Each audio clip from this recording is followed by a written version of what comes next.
Okay, so our speaker today is Julian Baggini. Julian has come all the way from Bristol to be with us. He's a writer, a journalist, and in 1997 he co-founded the Philosophers magazine, which aims to make philosophy more accessible. That's still going. I checked it out this morning. It's a quarterly online magazine. Julian has written around about 20 books, including a very short introduction to atheism, which you can find in our library at Moordown Community Centre. So next time you're there, do have a look at our library. This is, by my reckoning, this is Julian's fourth visit to Dorset Humanists, one of which was, the last one was actually via Zoom, and for obvious reasons. His previous topics to us here, the first one he may remember was the philosophy of complaint, or complaining. Then that was followed by scientific method, that was one of our Darwin days. And the last one was about the great Scottish Enlightenment philosopher, David Hume, and I was delighted that on that occasion Julian persuaded us all that David Hume was a humanist, or at least a sort of proto-humanist. So we've claimed him for our movement. So today he's going to talk to us about food, which is why you're all here. So will you please give Julian a really big welcome.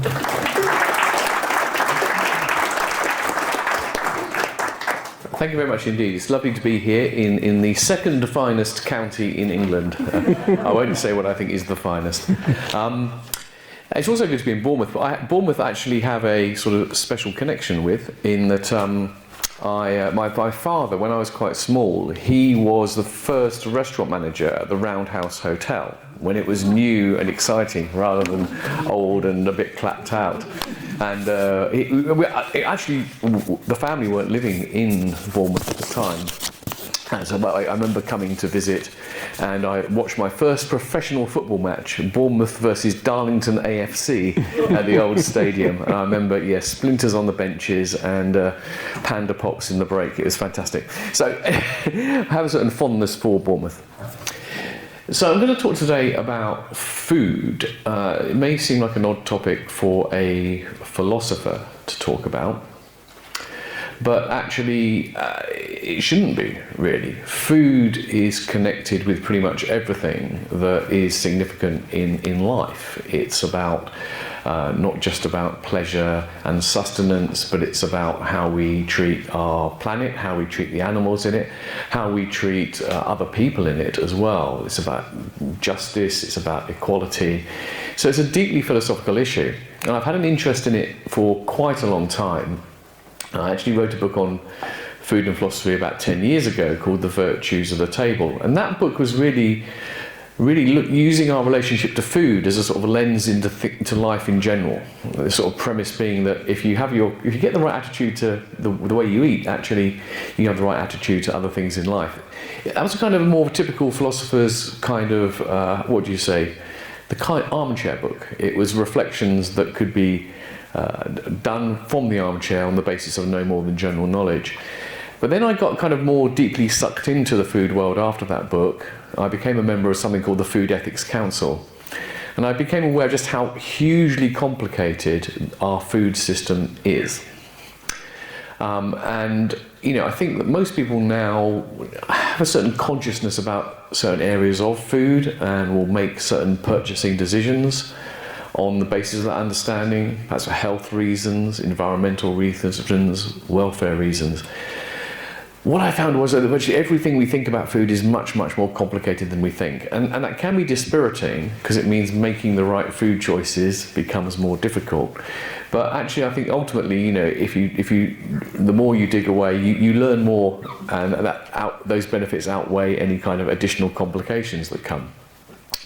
So the focus of the book I've written, called How the World Eats, is really about the food system, and the way it tries to understand it has about 17 chapters, and each one is looking at either historical food systems like hunter-gathering or pastoralism, or aspects of the food system such as processing, packaging, big business, regulation, whatever it might be.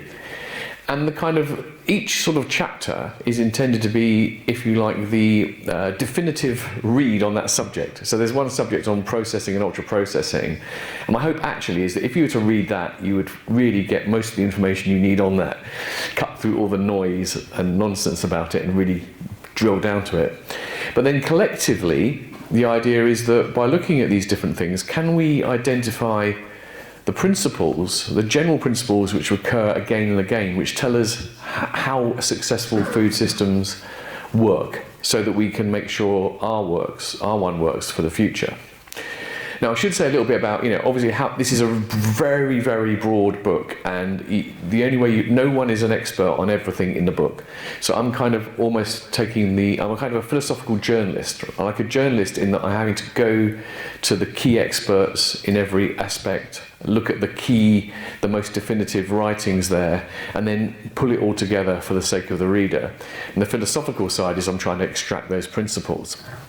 Now, the point is, the food system is an urgent issue, it's an important issue, because our food system is really, well, the one thing people agree on, it seems, who really understand it, is that it isn't working, it's broken. People often use this term broken. And that might seem a strange thing to say, because superficially, the food system actually might seem to be working very, very well indeed.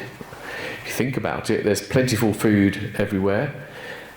We have food banks, even in this country, so there are people who can't afford food, but that's not because food is historically expensive. Food is, by historical standards, very cheap in developed countries in particular. There's more than enough calories to feed everybody in the world. But one of the people I spoke to, a woman called Tana Garnett, who is the head of this thing called Table, which look up their website, Table Debates. They basically a forum for really serious food systems discussions. She says that the food system is like a high-functioning alcoholic, right? It does seem to be working. It's getting up in the morning and it's getting through the day, but underneath that, there's something deeply unsustainable. Now, what is that? Now, I'm afraid the reason I have to look at my notes is that I don't have a head that can remember lots of numbers, and there are lots of numbers which tell us exactly why things are not as good as the high-functioning alcoholic food system seems to be. So, first of all, just take a few things. Land degradation. Most of the statistics I'm quoting, by the way, I do try and find the most reliable ones. So a lot of them are things from the World Health Organization, other UN bodies. By 2050, an estimated 90% of the world's soils will be degraded, right? The fertility of the soils is going down year by year by year around the world on average. And I think 90% degraded by 2050. That's not sustainable. There's also like ecological carnage. The food system is the primary driver of biodiversity loss worldwide, mainly because of the conversion of natural ecosystems to things like arable land or pasture, most obviously clearances of things like rainforests. We see this in our country as well. There used to be birds which are very common, like the turtle dove and the corn bunting. You hardly ever see them any days, on the brink of extinction. In fact, between 1970 and 2018, wildlife populations around the world declined by 69%. I mean, these numbers, you have to really sort of like almost read them twice to take them in. 69% decline in wildlife populations globally. Extinction rates 1,000 times higher than historical averages. On top of that, if you think about what this food is doing to us, we have inadequate diets in many parts of the world. So the UN estimates that around 600 million people will be facing hunger in 2030. Right? And in 2022, 9.2%, nearly 1 in 10 people, was undernourished.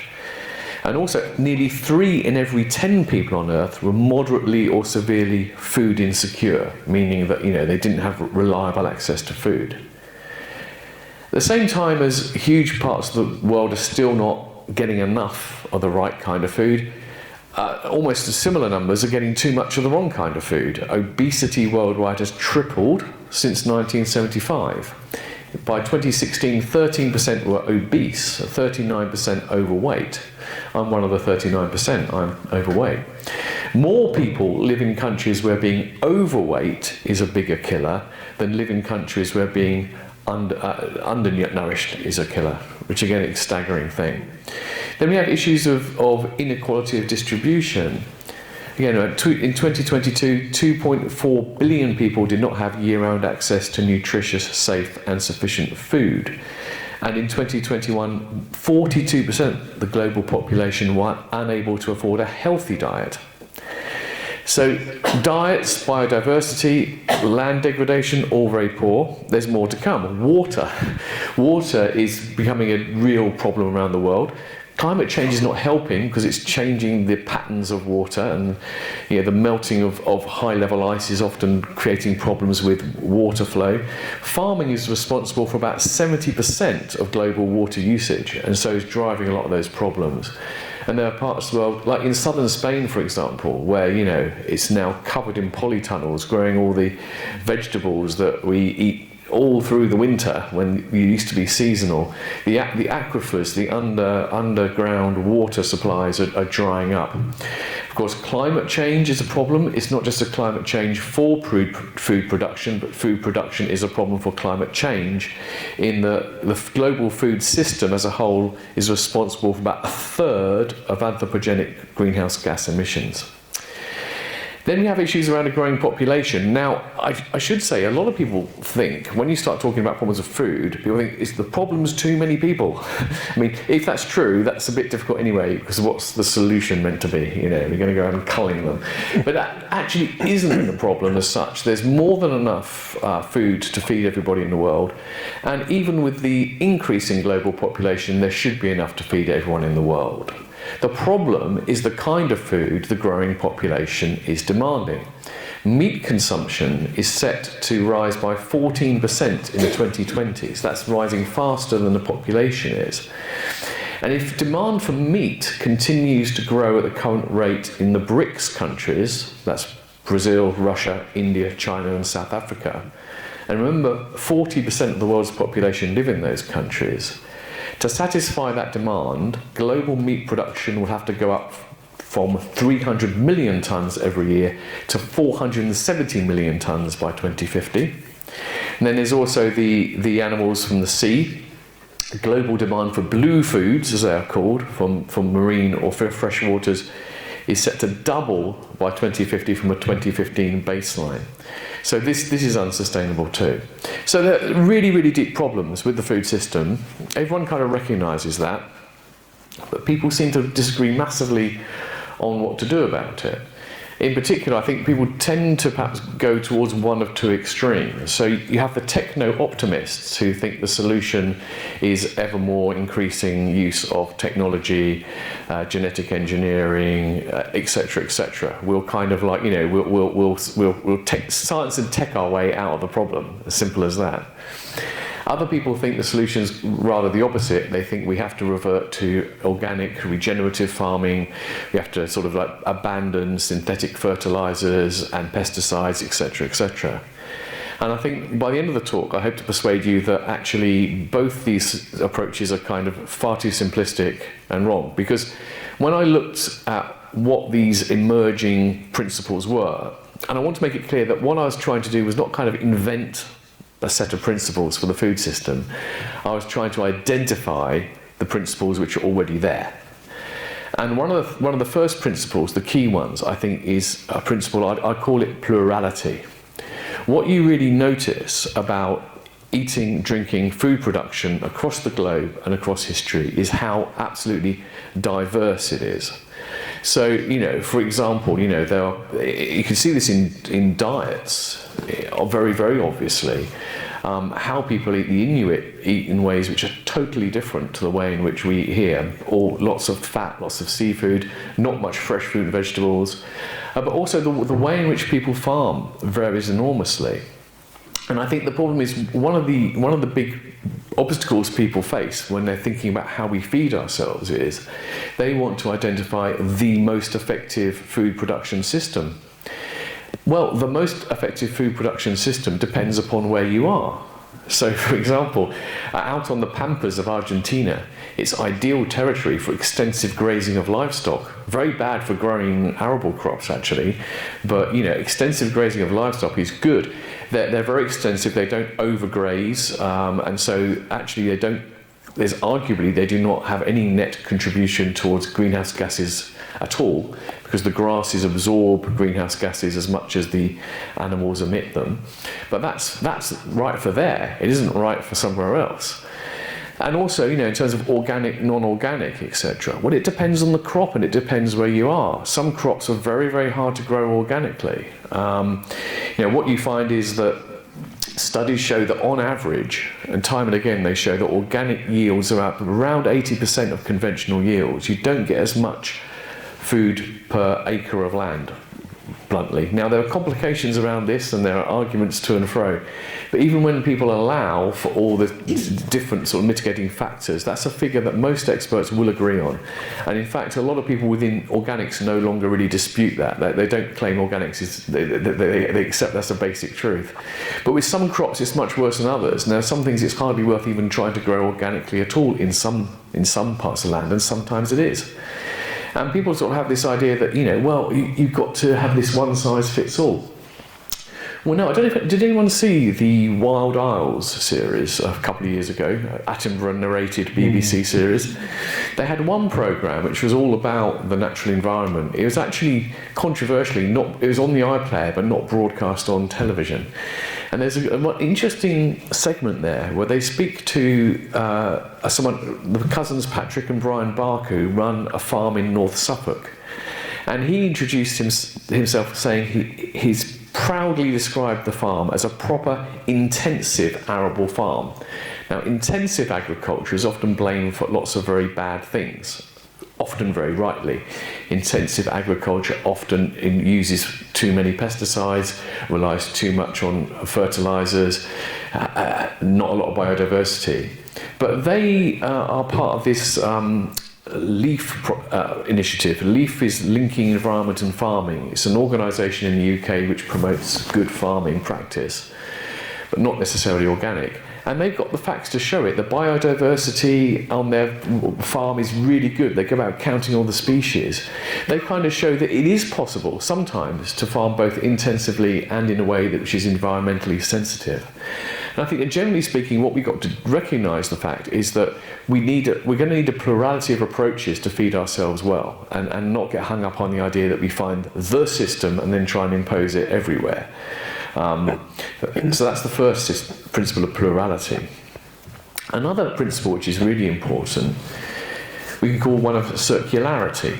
And again, this just sounds almost obvious when you think about it, but what are successful food systems like? Well, they're circular in the sense that they are constantly regenerative. They do not rely on a continual supply of external inputs.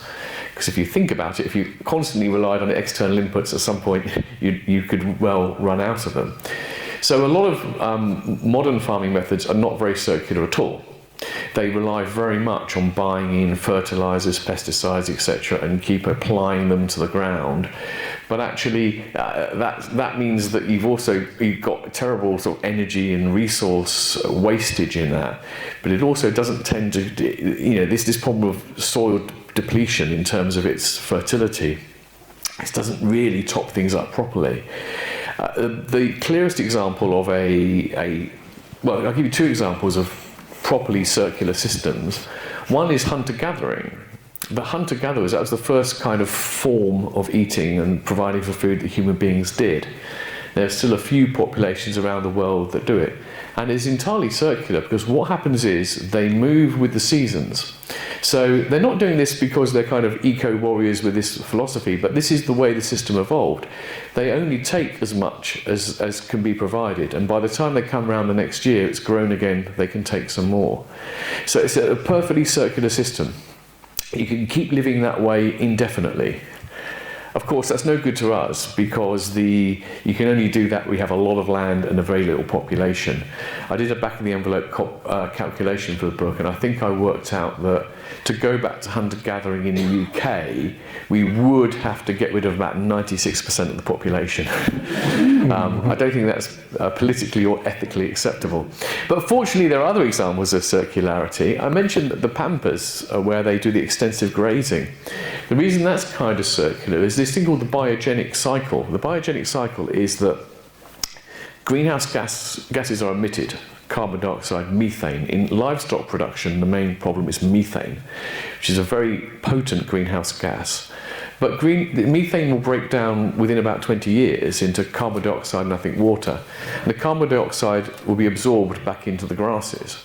Now, if you have this sufficiently extensive system, it doesn't work on an intensive system, then the pastures will be absorbing as much as the cows are putting out on this cycle. That's a totally circular system. And the grasses don't need any fertilizers, they just grow. In fact, the manure from the animals helps them to grow. So you need to put nothing into that system, it can keep going pretty much forever. And the old style sort of mixed farm was often pretty much self-sufficiently circular.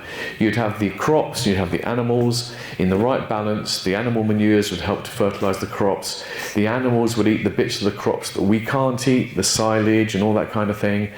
And it's great, didn't rely on any external inputs at all. So circularity has been behind the way most things work. But we have to think about new forms of circularity which are going to be fit for our future, because going back to small-scale mixed farms with such a large population isn't really extremely practical. We should go back to more, if we're going to eat animals at all, and that's something we might discuss later, then we do need to be doing extensive grazing, but we couldn't do it. Well, let's park that question because that's a very serious one. But I think we have to think of circularity at the level of the system rather than the farm now, right? So maybe you can have, for example, specialised arable farms and specialised livestock farms, but they can be exchanging their outputs and their wastes to each other to create circularity at the system level. And this also comes with proper recycling and reuse of byproducts. There's a lot of things in the food system which don't get eaten, which could just end up being wasted. Things like shells, nuts, skins, things like this. But in a properly circular system, we'll find ways of turning them into something useful, probably forms of compost or animal feed, or also sometimes using technology. There's a lot of people now trying to take what would be inedible parts of food and processing them in such a way that they become edible and nutritious. I'll look out for the hot food trend, look out for it in a few years' time, because people are doing it at the early stages now. I won't be surprised if there'll be commercial products coming your way soon. Now, related to this principle of circularity is an idea of a principle of holism. Successful food systems always kind of have to be seen in a holistic way. You don't just narrow in on what's happening on that particular farm, for example, or this particular area of land. It's about how does it fit into the entire system. Now, this is where a lot of the worst forms of intensive industrial farming fall down. A lot of these farms can look incredibly efficient. Look at how much pork you can get out of an intensive pig farm. Look how much, how many tomatoes you can get off an acre of these things. But you have to look at it holistically and say, well, what's happening outside of this farm which enables you to do that? Well, with livestock, of course, the huge problem is that the livestock need to be fed something. And what they're being fed is often things like soy and stuff, which is being grown on land, which is often deforested land. Huge amounts of inputs going into that, lots of fertilizers, lots of stuff. So this seemingly very efficient pig farm is actually dependent upon all sorts of polluting and expensive outputs, which aren't being properly taken into consideration. We also have to think holistically about even organic farming as well. Okay, organic farming, and I have to say, on balance, I think organics is a good thing and it has an important role to play in the system. I just don't think it's the entire solution. Because, as I said, it doesn't produce as much food per acre as other things, because again, you have to think about what else it relies upon. So on organic land, you won't be using synthetic fertilizers. That means you do rely on animal manures. So you've got to take that into account when you're thinking about your production. In fact, this is an interesting point. There are some people who are both vegan and in favour of organic farming, and actually at the moment that's a kind of not a consistent position, because organic farming relies on animal manures, right? So it relies on the animal system. There are a small number of farms who are trying to sort of use entirely green manures, but they're a tiny handful. So that's an interesting sort of puzzle if you're trying to balance those two things. Okay, so let's take stock a little bit. I've talked about plurality and circularity and holism. 4 more principles we've got to get through. One is that what I find extraordinary when you look about how humans have fed themselves is how incredibly resourceful human beings have always been. This has been kind of our secret weapon is our brains, isn't it? I think most people would accept that. For evolutionary reasons we don't properly understand, the human brain seems to be capable of a complexity of thought that other creatures don't have. And everywhere you look around the world, you find incredible resourcefulness. One example I love of this is aquaculture. Aquaculture is fish farming. And a lot of people think of fish farming as this new aberration, which has sort of replaced traditional sea fishing. It's actually it's true that aquaculture has grown enormously. I think back in 1960, less than 2% of the world's fish and seafood was farmed. Now more than half of it is. So it has grown hugely. But the principle of aquaculture has been around since pre-Christian times. In ancient China, they were the first people to really do it properly. And they had an ingenious way of farming, which was the fish rice system, which some of you may have heard of. You basically have the carp in the paddy fields, and it creates this symbiotic system. The carp and the rice, they help to kind of feed each other, and they help to, the water's kept clean because both of those two things are in it together. This is, and actually, interestingly enough, little fact of the trivia fact of the day: carp is still the #1 farmed fish in the world. It's a good pub quiz question. What's the world's most farmed fish? Most people I think are going to guess salmon, right? But it's not. It's carp, and that's because it remains extremely popular all over Asia. So these kind of this resourcefulness is incredible, and on the same kind of principles, aquaculture is evolving now to kind of like try and do more of that. So there are these farmers which have sea bream and shrimp or clams in the same fish farming system, which creates this ability for them both to kind of help each other to grow. So I think resourcefulness is something we need to keep, we need to prize and not get rid of. And this is why I think people who think the answer to our future food production is just to go back to old ways are sort of ignoring the fact that human beings have always been pretty good actually at coming up with new and novel solutions. Yeah, they've messed up when they've done it clumsily, without thought, too arrogantly. So absolutely we've got to be a bit careful. We've got to continue to be resourceful. We shouldn't throw out the baby with the bathwater. Now those 5 principles I mentioned so far, 4 principles I mentioned so far, are all things that you can identify just by looking at the range in ways we've fed ourselves throughout history.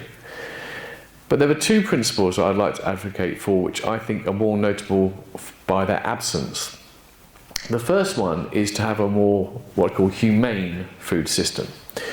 Humane from the point of view about the way we treat other animals. I think, unfortunately, that's not something we can say of humans at any time in their history, in a way. At the moment, we have certain industrial farming practices which I think are pretty dreadful. It's hard to find anyone who would defend them. If you think about sows that are in gestation crates where they can't even sort of round, and chickens who are kept on the equivalent of a size of A4 paper for all their lives. The fast-growing chicken, we bred our broiler chickens. Broiler chickens are the ones used for meat, to get fat so quickly that they can't actually sustain their weight for any length of time. They have to be slaughtered very early, because if you kept them any longer, they would just sort of collapse under their own weight. It's quite grotesque. Cattle, which is kept entirely indoors for its whole life, I think whether you're a vegetarian or a carnivore or vegan, whatever you are, it's hard to sort of deny the fact that a lot of these practices are pretty damn awful. Now, they do vary. It's a spectrum. Again, it's not a binary. There's not kind of the lovely organic farm where everything's out pasture rearing and anything that's more industrial is awful. Some people would argue that there are some fairly intensive systems which do manage to have high welfare, but But without sort of like overcomplicating it, it seems very clear that some things are really awful, particularly I mean, Europe's not bad for this. Europe's animal welfare standards are far from perfect, but we really don't see the worst excesses here. I think you see the worst excesses in places like America, where they have these CAFOs, as they're called, concentrated animal feed operations, which can have tens and thousands of animals in them, I mean, even more than that. And you may have seen the story a few years ago of the vertical pig farm in China. It was about a 17-story building, like with pigs. Imagine that. The point is, though, even if you look back in history, I don't think that traditional societies were necessarily blameless on this either. Now, I think what we learn from traditional societies, and by traditional societies, what we mean is a society which is continuing to kind of basically operate on the basis of practices which have a very long history uninterrupted. That's the only thing it means by that term. Traditional societies teach us something about a certain kind of reverence for animals. So if you take the Maasai, for example, now the Maasai are huge consumers of animal produce. They drink about 4 litres of milk per day, and the other two important parts of their diet are blood and meat. And you know, they look down on vegetables. Plants are soiled, quite literally. They come from the earth, and they're considered inferior. And they have a great sort of reverence for the animals. And they actually they give themselves cattle names as well. Yeah, so they have this reverence for the animals, but they do eat and kill them. Similarly, the Inuit think that they eating the seals, there has to be this sort of mingling of seal blood and human blood, and this gives them strength. And so they have this kind of gratitude towards the seals, even as they kill and eat them. And I think there's something in that which we could learn from. But nonetheless, I think that even these traditional societies, we now know so much about animals. We've got the theory of evolution, we've got neuroscience, we've got physiology. We know a lot more about how these animals can suffer or not. And I think that a lot of the practices, even in these traditional societies, do not pass muster to the standards we would demand of the future. The Maasai, for example, in one of their ritual slaughters, will suffocate the cow by pouring honey down its nostrils, etc. And this obviously has ceremonial importance. I don't think we can consider that to be a humane way of slaughter today. So I think we need to advocate for a humane food system. I think we can do that and still have some animal farming. So others of you may disagree, we'll see. But that's got to be a part for the future. The second thing, which I don't think has historically been dominant, is the idea of a just and equitable food system. Now, if you go back to hunter-gathering is probably the last time in which human beings had a food system which was equal and fair in ways that we would entirely approve of. There was no land ownership, and food was always shared. It's quite interesting that anthropologists and the like have tried to kind of been a bit puzzled really about why people share their hunted food so well, and are looking for these kind of explanations which would make sense to a society in which we think of ownership rights. So, for example, they think that there could be a status thing involved, or reciprocity. The reason why the killer of the animal shares the meat is because then when someone else kills the meat, they will share it with them. So it's kind of a quid pro quo. But actually, people have looked at this and found there's no relationship at all between how much food people get and how successful they are at hunting. The most they get out of it is bragging rights, but that's social status, not anything else. The point is that hunter-gatherer societies share all their food because that's the way they survive. It's as simple as that. And there's no question of kind of one person deserving more than the other. But ever since we became farmers, the inequalities have crept in. So the thing about farming is, as soon as you've got farming and settled things, you have two possibilities. One is that some people have got better land than others and therefore produce more. The other is that some people can own land and not even necessarily farm it themselves, and they can own more land than other people. So inequality really comes in with farming. And what's happened really over time is that these inequalities have led to increasingly grotesque abuses of human beings. So slavery, of course, has always been part of the food system for a very, very long time. In the book, I look at Zanzibar as a very interesting example of this. In Zanzibar, they traded spices, but also slaves.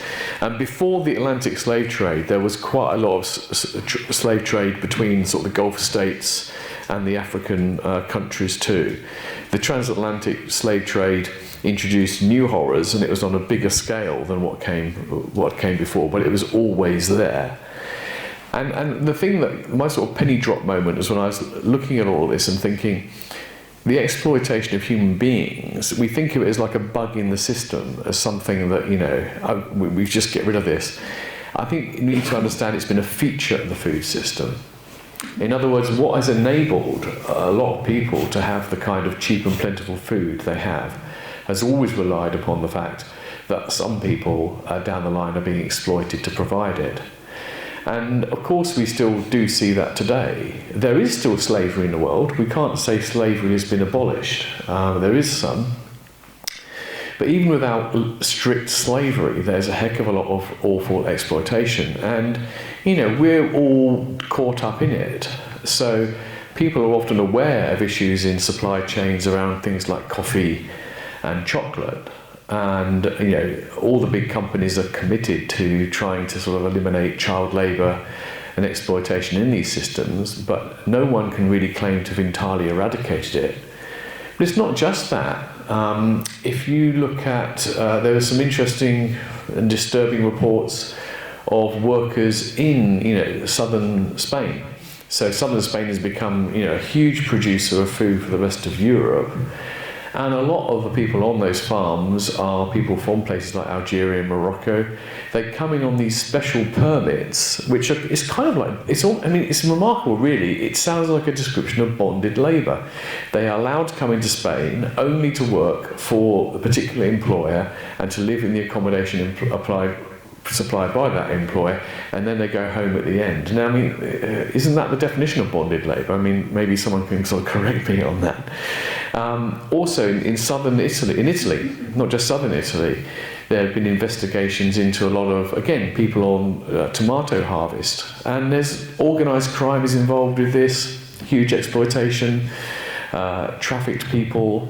So it is all over the place. I think one of the most uncomfortable things we have to accept about our current food system is that if we was to eliminate all of this exploitation, it would change the food system. It would make certain things much more expensive than they are now. And it would probably make most foods a bit more expensive. But I think that's something we just have to do. We just have to do that. So justice and compassion in the human food system, or we might say a humane approach, are things that we absolutely do need. Final principle I'm going to talk about briefly is, and this is going to sound odd, is I couldn't find a word for this, so I'm going to use the word food-centric. We need a food system which has food at its heart. Now, you might scratch your heads at this point and say, well, how isn't our food system at the moment, doesn't have food at its heart? Well, not really, because what we mean by food is proper whole food, right? For various reasons. So I'll talk a bit about this. So if you think about I mentioned earlier the Inuit and the Maasai, and how their diets don't really conform to what we understand to be a healthy diet, right? They're not having their 5 a day, and they're eating quite a large quantities of fats, which we're supposed to be all cutting down on. Well, how does that work? Well, there are lots of reasons. One, of course, is evolution. Different populations have evolved to sort of metabolize their food in different ways, which is why, it's not crazy to think about, what your own genetic heritage is and thinking about what kind of foods you can process or not. An obvious example of that is lactose, actually. Depending upon where your ancestors were from, your capacity to break down and digest lactose is going to vary. I'm half Italian, and I didn't realise this, but most Italians are lactose intolerant. Not to the extent that they can't have milk, obviously, but to the extent that, it's got to be in fairly limited quantities, which is why those very milky cappuccinos you get in Starbucks are nothing like the cappuccinos you get in Italy, which for a start they probably very rarely have anyway. So it's partly to do with that. But even so, we metabolize things differently, and we have different genetic effects, but still there are certain nutrients that everybody needs. Everybody needs the key vitamins and minerals. How do, like the Inuit, get it from this? Well, the secret is they eat everything. When they eat the animals, they eat all the parts, or traditionally they did. And what you find is, in a lot of these innards, that's where these vitamins are found. And so they have a whole food diet in the proper sense of the word, and that enables them to eat more healthily. And what you find is that we found around the world there's something called the nutrition transition, which is whenever people stop eating their traditional diets and start eating a more Western diet, as it is called, with more processed foods, their health outcomes get worse, right? They're better off eating those traditional foods. So the thing about being a food-centric thing is it's about eating whole foods. And our food system as it stands isn't really designed around that at all. One of the most interesting, some of the things I talk about in the book, I get a bit worried that people are going to look at the title and go, oh, that sounds really dry.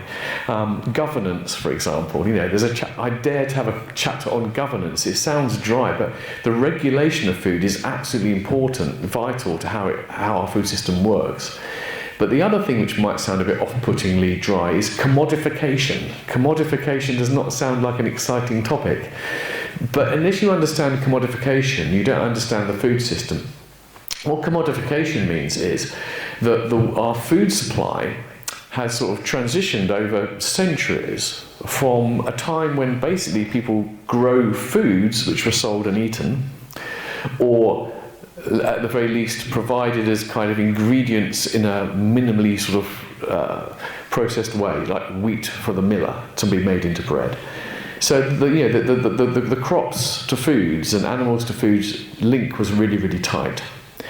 Now the global food system is dominated by the production of crops, which are then sold to be used as raw ingredients in processed foods, and often highly processed foods. So things like, if you think rapeseed oil, for example, and they're growing all this rapeseed on a huge scale. It's being bought up there are commodity markets. The rapeseed goes in with other rapeseed. It goes to huge manufacturing facilities. It gets turned into gallons and gallons of rapeseed oil. The rapeseed oil goes to food manufacturers who combine it with other things like maize and all these cornstarch, etc., to produce these processed foods. So actually, our system is not primarily concerned with the production of foods for you to eat. It's concerned with the production of ingredients for other people to make into processed foods for you to eat. And that has all sorts of implications. Arguably, it's not good for farming and agriculture because it leads to the creation of these huge monoculture crops. It's certainly not very good for our diets.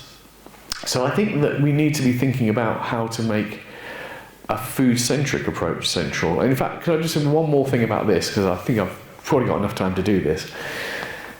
In terms of the health elements of this, one of the most interesting ideas I came across for the book was this idea of nutritionism. The term nutritionism was coined by a guy called Georgi Sklinis. Now, the term was picked up by Michael Pollan's a very well-known American writer who wrote several books on food. And he helped to popularise this term, but it hasn't really caught on as much as it should. So nutritionism is basically the idea that it's or an assumption often, not even an idea, that the way to think about the nutritional quality of food is to basically break it down into its component nutrients. So you want to know how healthy something is? Look at its contents of carbohydrates, fats, proteins, vitamins and minerals, and then weigh them up. That tells you how healthy the food is, right? Now, there are all sorts of reasons for thinking that is, plausible though it sounds, it's kind of wrong. And actually, one way to sort of raise your suspicions of this is to realise how the food industry has kind of gained this. So you can go into any kind of supermarket and look at these highly processed products, and they will have certain health claims. They'll have the traffic light system at the bottom, and they may be all green. You know, it's green for fats, it's green for sugars, and it's green for salt. Fantastic.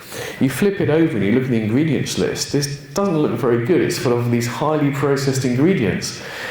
So what's going on here? Well, the problem is that, and I'm convinced by this, and a lot of people are, you may not be, that this is the wrong way to look at food. So in other words, it's a basic principle that healthiest food is whole, proper food, right?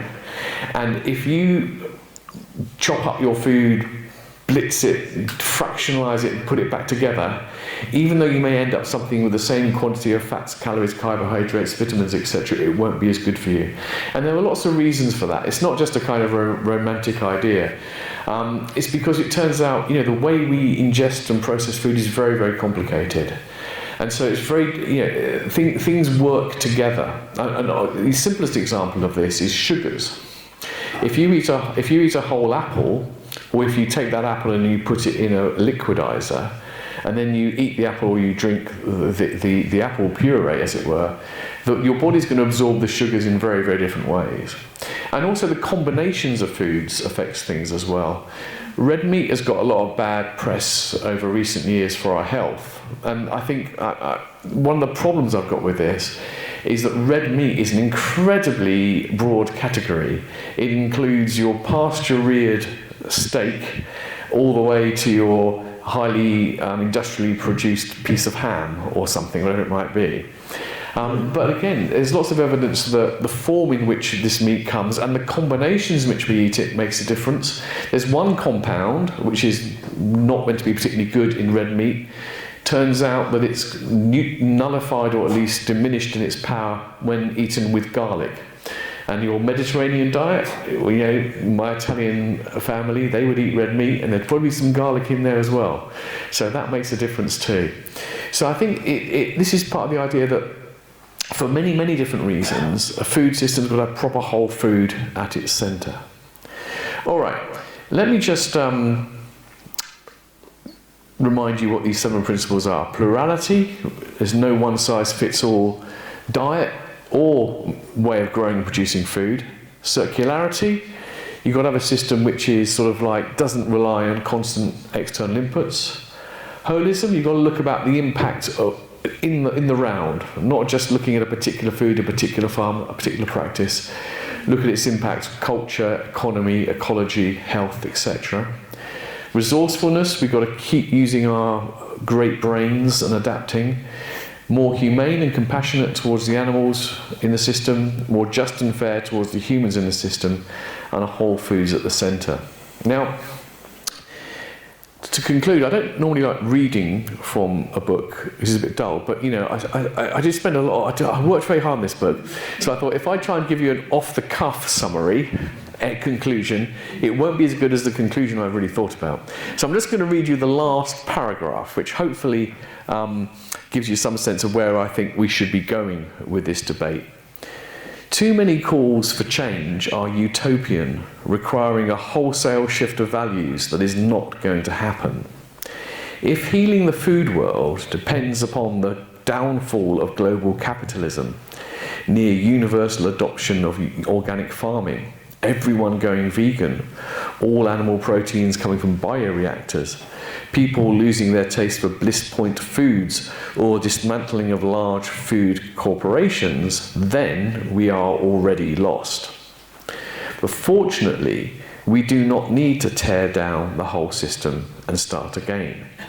Positive change depends only on people recognising that the values we already hold are discordant with the food system that we have, and that values and practices can be brought into harmony by a series of adjustments, some radical, but all ad hoc and doable. The will for change and the possibility for change can converge, join forces, and transform how the world eats for the better. Thank you.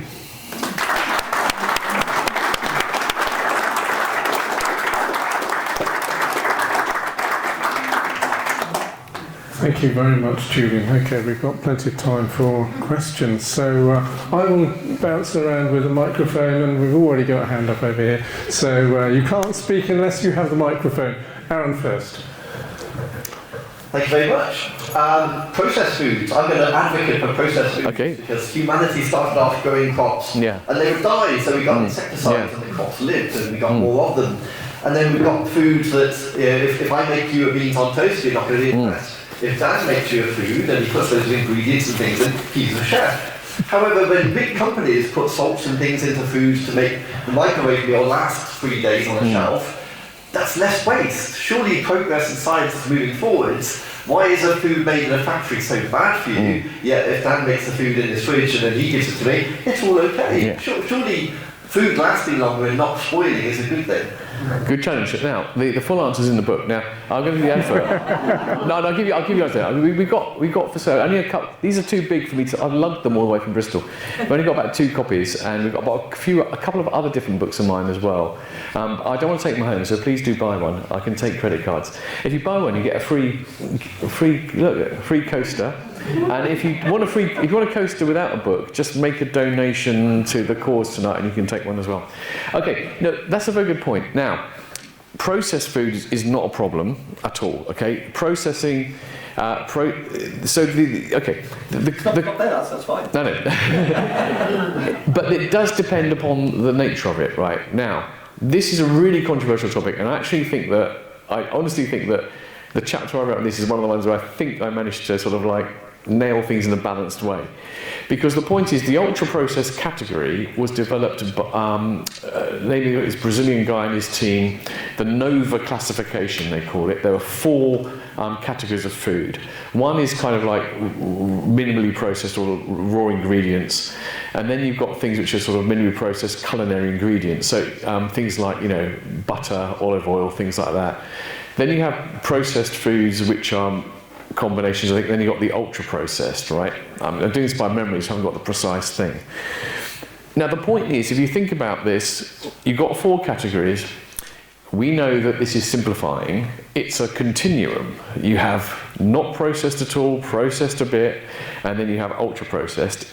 There isn't really a magic, the category of ultra processed isn't a natural kind, right?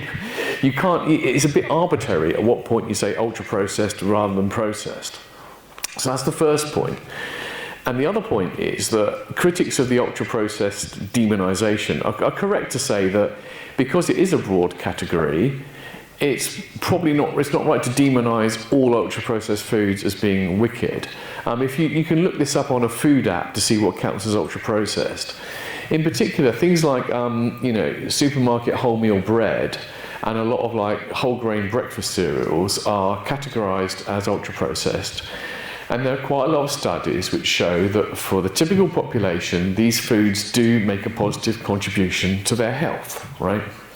So you've got all these caveats, so you can easily reach a conclusion this ultra-processed food term is meaningless, etc., etc.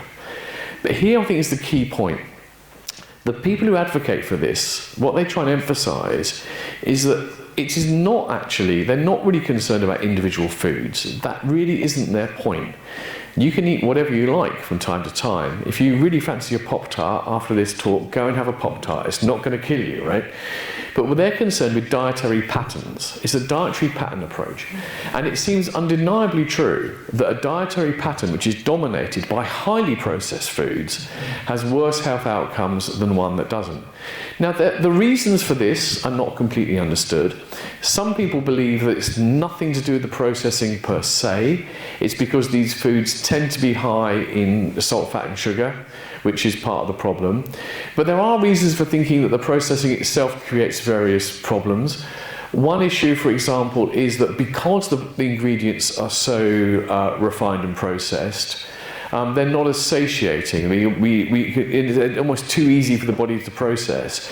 So we don't feel as satiated, and we eat more as a result because we don't feel as full. There are also some concerns about some ingredients like emulsifiers, etc., etc. So I think the point is the jury is out. The jury is people who kind of like the Chris Van Tullikens of this world who simply say, you know, all ultra-processed food is evil, and this is the root of all food evils, are overstating the case. But I think if you ask the question, as a dietary pattern, is it better to be having the bulk of your diet from proper whole foods and less from these highly processed foods? It seems undeniably true that it is. So that'd be my answer to that. The other thing you say about, it's an interesting combination. So I find there's easy to get into sort of snobberies about this. So I don't really eat ready meals, right? Look at me. That's me. I don't eat ready meals, right? But I mean, actually, that's mainly because I like cooking. I think I would eat a takeaway. Now, a lot of takeaways are probably very unhealthy, right? They're chucking loads of salt, etc., etc. So actually, I mean, it's silly to be extreme like that, But again, it's about dietary pattern. In fact, there are one or two ready meals I will have, to be honest. But think about the pattern. Don't feel bad and guilty about individual foods that you have, as long as the bulk of your diet is coming from good, wholesome whole foods. You can eat what you like. There you go. You must eat some more greens. Okay, a few hands going up, but Phil, I think, was first, and then I'll get to Stephen. Yeah. Okay, I got two questions. Each of them is one word. So, the first one is insects. Uh-huh. And you might say something about eating insects. Mm. And the other one is microbiome, and if that helps us to understand how we should be changing our diet. Okay, I'll try and give you short answers. Insects is a good one. There's a lot of excitement and interest about insects as a protein source, and it does seem to be that it's an efficient protein source. I think the problem there is that, one thing that's often missing when people are talking about health and nutrition, etc., is tasty, delicious. And also, tasty, delicious also is a very personal thing. It's quite a cultural thing. A lot of the foods we most like are foods we grew up with and things around. So I think that for that reason, I think it'd be naive to think that insect protein is going to become, people are going to really start eating crocus risottos or whatever. Where it could become interesting though is as ingredients, right? Because, and this is how they're generally using them, getting the insects, grinding up the powder and using it as an ingredient in processed foods. Now this is interesting, it also relates to the previous question. I think one of the problems, I think one of the big problems with the food debate is that it's kind of almost Manichaean, and there's like these two sides. It's like you've got the farmers market, homegrown, cook yourself, whole foods people, and I'm more of that kind of camp. And then you've got the fact that the most people are eating processed foods as the bulk of their diet, about 60% of the population. And a lot of people who moan about the food system, they kind of think the solution is get all those people off the processed food and get them cooking lentils again, right? Well, not again, get them cooking lentils. Now, on the one hand, yes, it'd be good if people did more cooking, but if you're going to fix the food system, one thing you've got to do is you've got to make those processed foods better for you, because people are going to buy them. Of course they are. They're convenient and they enjoy them and they're easy, and they can be more or less healthy. So I think that, as part of a way of making processed foods healthier and more sustainable, using insect proteins as an ingredient could be a way. Gut microbiome, actually I have a short bit in this book about Zoe. Anybody done the Zoe programme? Oh, a few, right. I wrote an article for The Guardian on that, which I recommend you look up, because I give them a gentle kicking. The lawyers were all over it, but I managed to get away with it. The point is, and this gets reiterated, anyone apart from someone selling you something for your gut microbiome, who's an expert, will tell you that the gut microbiome is really important for our health, right? Number one. Secondly, the best way to get a healthy microbiome is to eat a diverse range of foods, particularly fibrous ones. Yeah. Beyond that, that's it, right? We don't know exactly what a healthy microbiome looks like. Zoe and people will give you tests in which they can analyse it, but they don't really know what's good and what's bad. There's some very counterintuitive results. There was this really fascinating study with elite athletes which found that their gut microbiomes looked like the guts of generally unhealthy people, but they were very healthy people. Something about their regimes meant they had that different gut microbiome. The Hadza, hunter-gatherers, have incredibly good gut microbiome. They've never heard of kefir or yogurt or kimchi in their lives because they eat lots of fresh, fibrous vegetables. So I think the point here is, yeah, it's good for you, but anyone trying to sell you your product or give you a test which is aiming to kind of thinks you can micromanage it is misguided at best and disingenuous at worst. Disingenuous was the word the lawyers would not allow me to use in relation to Zoe, but I'll say it in this room. So yeah, eat a wide diversity of foods, including lots of plants. That's all you can do.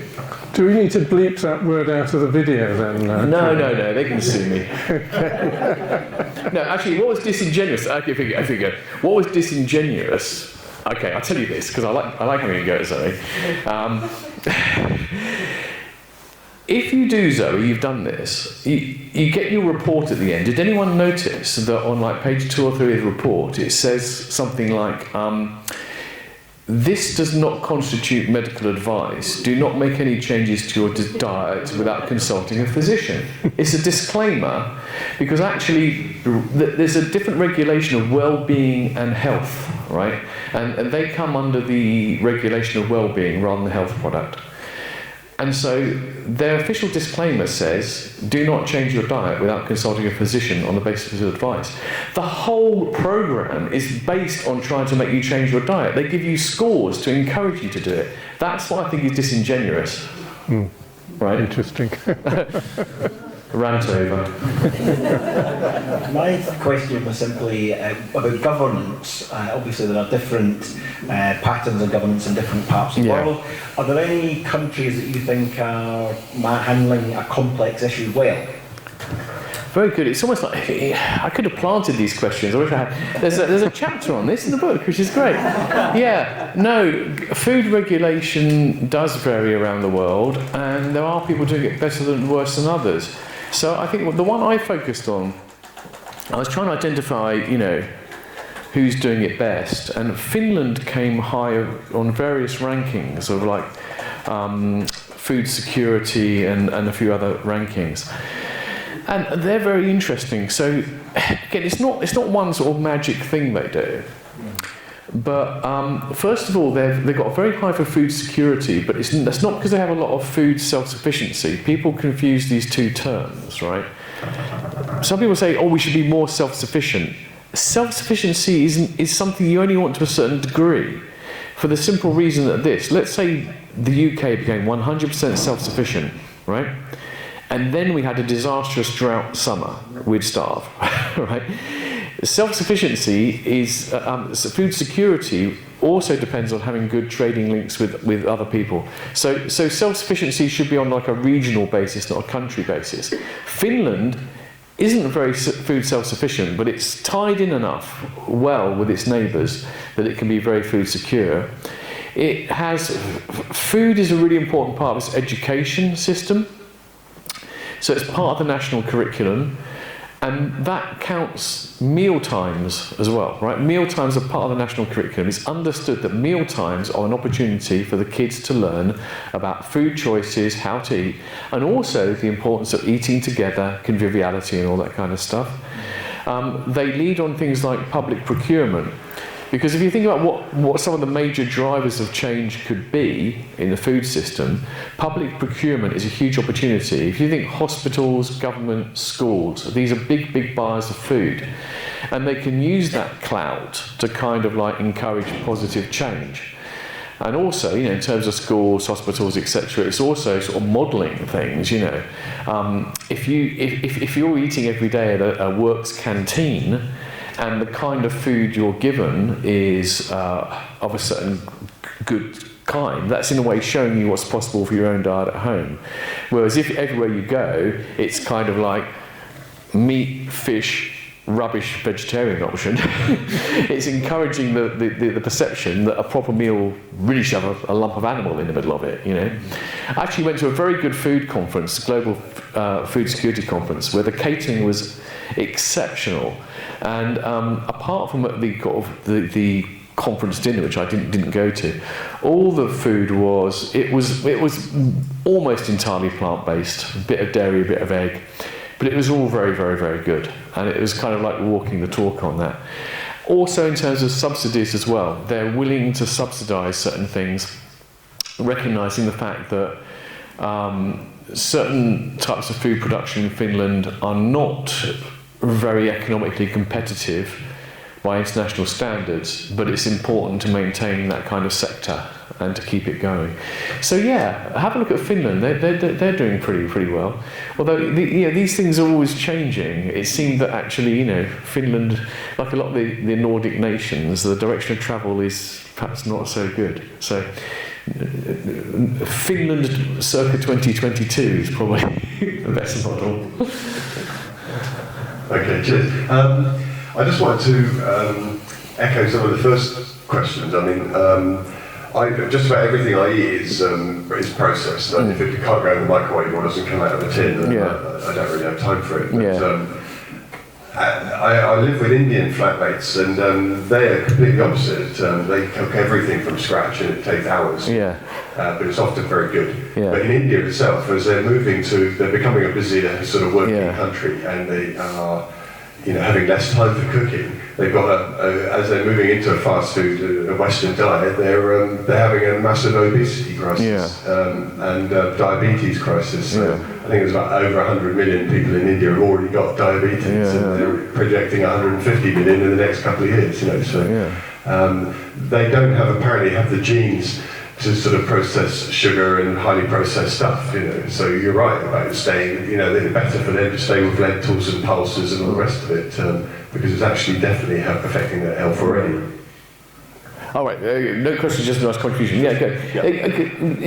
This point is worth reiterating though, because, you know, you said, virtually everything is processed, etc., etc. You know, and it does very much depend on what kind of processed food you're eating. Canning canned food is processed, but canned food has been very, very effective. It's great for keeping things fresh, and you know, so canned fish is highly prized in like Portugal or France. Get Portuguese tin sardines; they're really, really good. And even ready meals, they vary a lot. It's funny you should mention the Indian ones, because if you go along the row of supermarket ready meals, what I found is if you look at the ingredients list, the Indian meals are often some of the best ones. They're very, you know, it's a long list because of all the spices, but there's no junk in a lot of those things. So, you know, you can eat. Going back to the first thing, you can't be you shouldn't be too simplistic about this. It's probably possible to eat only so-called processed foods, which if you selected them carefully, they would be minimally processed and using whole ingredients, and you could eat very healthily.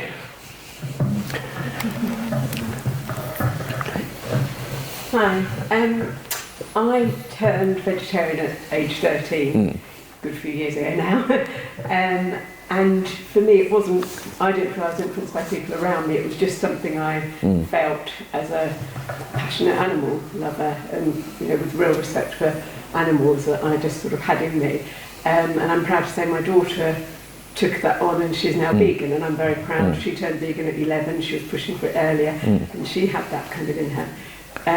To me and to her, thinking of animals in how we eat is very much behind sort of a driver, I think, of how diet should be based. Do you not agree ethically that is the fairest and most moral choice? I'm glad we got to this question, because I'm going to prefix this by saying that I'm staggered. I'm actually staggered how little most people seem to think about animal welfare in their diet. Right? If you're a meat eater like I am a carnivore. You know, I do so extremely mindful of animal welfare, and I only eat meat and, wherever possible, dairy or eggs as well, where I'm pretty confident of the welfare standards. And what you tend to find is people are either vegan, vegetarian or meat eaters, and it seems that in the category of meat eaters there aren't many who are very careful about what kind of meat they eat, and I don't think that's right. So I think vegans and vegetarians, I mean, there are different reasons for being it. People who are vegans and vegetarians for animal welfare concerns deserve praise for making those choices. What I don't agree, though, is that it is the best. But I don't want to sort of sound too critical because it's like second best, because it's second best way above most other people. So I think, you know, I encourage what you're doing. The reasons for this are complex. If it's vegetarian, I was vegetarian for a while, and I was forced into a kind of a moral reckoning, because the vegetarians will know this because they get told by people who are taking the mickey out of them that if you're a vegetarian, you eat eggs, you eat milk, dairy, things like that. What about all the calves that are killed from the milk? But actually, it's not just the calves killed from the milk. The welfare of dairy animals is often worse than the welfare of meat livestock. So I thought being a vegetarian for animal welfare reasons isn't really working, because animals still have to die and there are still welfare issues. So I thought I had to either go vegan or I had to kind of go welfare and eat meat. I took the latter choice rather than the vegan choice. Why did I do that? Well, it's complex, and I respect the vegan choice. I think there are a couple of reasons. I mean, one, there's a historical reason which doesn't count anymore. Until recently, it really wasn't possible to eat healthily as a vegan. There were certain things we had to get from animals. Now, because of supplements, you can get them elsewhere. I don't think that's the optimal diet, because supplements generally don't provide identical benefits to whole foods. But again, this is like quibbling in a way. You know, a vegan diet with supplements is going to be much healthier than 98% of meat diets, because of, you know, the care that people take. The ultimate reason why I personally don't go on the vegetarian line is, it might sound a bit glib, but I watch wildlife documentaries, and I think that nature is full of pain and suffering, as is human life, right? Now the point is this: I shouldn't be unnecessarily contributing to that suffering, right? That's not an excuse to be indifferent to pain and suffering. But pain and suffering is part of life. So the question for me is, if I'm going to use animals as part of my diet, I want to be sure that the lives of those animals is no worse than those of a wild animal. And a wild animal's life can be pretty tough. The woman I spoke to who had the cattle farm on the Pampas, she was talking about when the time comes, she says they have a really lovely, happy life, they're looked after, if they're ill they get vets, and all that kind of stuff. And when it comes to die, it's quick and easy. Whereas if a puma gets one of them, you should see that, you know. And I think that's kind of true of lots of animals. You know, animals, they don't live these lovely, happy lives and then curl up in a corner and go to sleep quietly. When they die, you see, you know, pigeons who have got a broken leg and they're going to take ages to die. You know, you see things getting taken away by eagles and all that kind of thing. So I think I have a certain realism. I see it as a realism about the inescapability of pain and suffering in the world, and my kind of deal with that is that I only want to support the kind of farming where those animals have a life which is at least no worse and actually potentially better than that of a wild animal. I actually think it is possible, and is often the case, that a well looked after farm animal has a better life than a wild one. So that's for me. It's a huge issue, and I don't really have to say that I'll tell you what I think straight up, because I'm honest. But I'm not motivated to persuade vegans and vegetarians that they should eat meat, right? I've got no motivation in that at all. Partly because, although that's what my view is, and I think I've got good reasons for it, I'm not so secure in it that I'm certain I'm right. But secondly, it's the reason I said right at the beginning, as a vegetarian or a vegan, I think you're, by definition, in the top percentiles of people who have the most ethical treatment of animals in the world, and no one should be nagging you to tweak your diets because maybe it's not perfect, when actually, if we're going to nag anyone, it should be the people who eat meat and dairy indiscriminately. Thanks. At the beginning you mentioned about technology, and then is there a role for laboratory-produced food in our societies? Lab meat. Cellular meat. Yeah, he's a big fan of that. He's Mr. Tech. He's the techno fix man. There's in the food world there are people who are very dismissive of people who always think there's a techno fix for everything, and I think some of these people who are anti-techno fixes are actually a little bit technophobic. Okay, so in fact, I'm going to answer your question in a minute. Generally speaking, there's technophobia, which is kind of like, wrong. Oh, it's technology, it's bad. Technology can be doing hugely good things in the food world. It can help organic farmers, for example. There are systems whereby you have precision irrigation and things, so you only use as much water as you need. And similarly with pesticide, you can massively reduce pesticide use by only applying it when exactly where it's needed. But there's also this technophilia where people think technology is going to solve everything. Not so sure about that either. Cellular meat. I recommend a chapter in the book on this. I'll tell you a little story about this. I interviewed a guy who was behind one of these startups in Israel, actually. I didn't go to Israel for it, but I interviewed him. And he told me about what they were doing and how amazing it was, and how fantastic it was. And he was talking about their plans for the next 18 months. Now, writing a book takes quite a lot of time. And with all the people I interviewed, I wanted to check how I was quoting them before I went to press. So I went back to him with the quotes, and I also said, by the way, in the interview you were saying you were going to be doing A, B, C and D by now. How's it going? None of these things had happened, and in fact he got so annoyed he withdrew his consent to be quoted in the book. So of all the people I interviewed, he's the only person who is anonymous. Because everyone else was happy, he wasn't. Now, I think this isn't proof of anything, but it seems to me if you look at the cell-based meat stuff, you get headline after headline after headline, bullish, it's coming soon, it's around the corner, it's going to feed the world. And it's not being delivered. And if you dig into the science of it, there are reasons for suspecting it might never be. One of the key reasons being that everything produced so far has to be produced in medical grade facilities. Medical grade facilities, because if you think about it, you're culturing organisms. If any little bit of bacteria or something gets into that, it will multiply and spoil the whole thing. It has to be a completely sterile solution. I asked him about it. He said, our guys are going to fix that. I'm not sure they ever will. So the point is, I don't rule it out.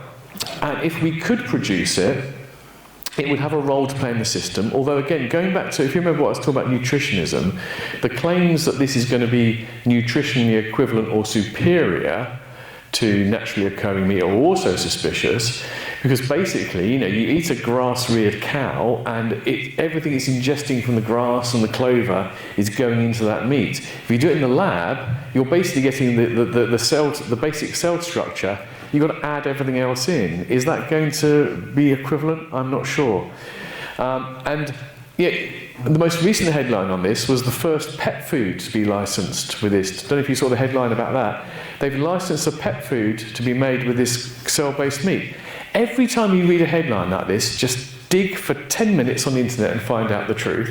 The truth is, indeed, they have licensed it, but the company that are producing this have not got a commercial product, they've not got a commercial partner, and it's only intended to be an ingredient in the pet food anyway, right? It's just going to be some protein from the cells which is going to go into it.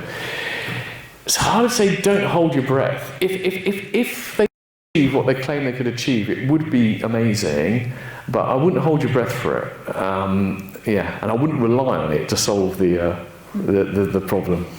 One more thing on this, by the way, we do have a bit of time, we can go over a bit, is that a lot of the advocacy for this is often premised explicitly or implicitly on the idea that we have a protein supply problem. We need to provide enough protein for the world. And actually, no serious analyst of the food system thinks there's any problem at all with protein in the diet. You know, this goes back in the 90s. Some of you may be old enough to remember in the 60s in particular and the 50s where there was this huge panic about protein, and there's this protein problem. There isn't. We've got tons of protein. We don't need to solve... If cultured meat is to solve a protein problem, it's trying to solve a problem we don't have. There's plenty. All right. Thank you.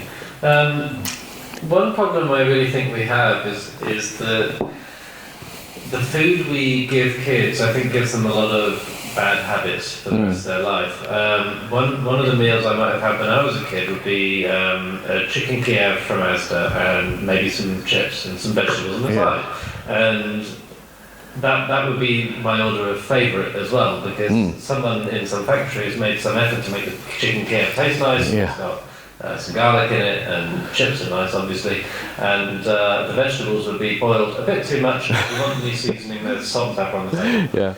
And in a lot of other countries, care and attention is paid to preparing vegetables with seasoning and giving it textures that are nice and actually making it nice. But if I wanted to become a vegetarian or a vegan, it might feel, if I just had the mindset I had when I was a kid, that I would just be taking away the only parts of the meal that taste nice. It's the only parts of the meal that had any seasoning.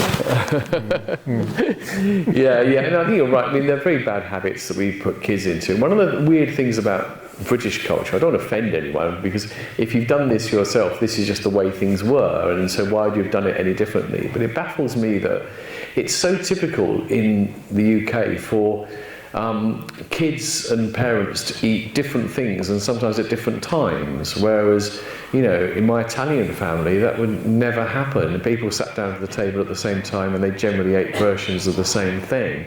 So I think that's a little cultural trick which we don't really have here.